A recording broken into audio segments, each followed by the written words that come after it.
Your outboard, Dinghy. It is a 4-stroke engine, so there's no choke tab to start it to make it any easier.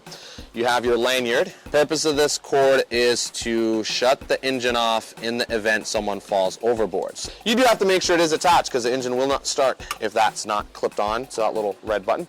To start it, you got your primer ball. You can always give that a squeeze or two, make sure that's firm.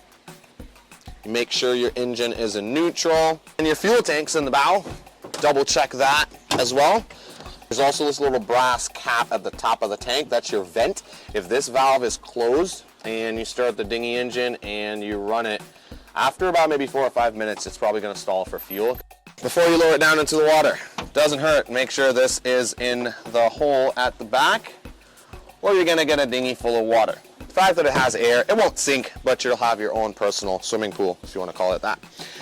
Dinghy lock cable, if you go to any docks and marinas, we normally suggest locking your dinghy to the dock. That's the purpose of this white cable.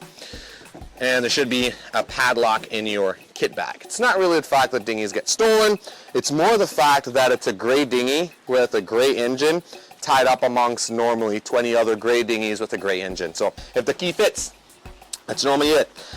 Never tow your dinghy behind the sailboat. That is the easiest way to get it lost. And get your line wrapped in the prop. People forget the dinghy's back there. They slow down to pull into a mooring field.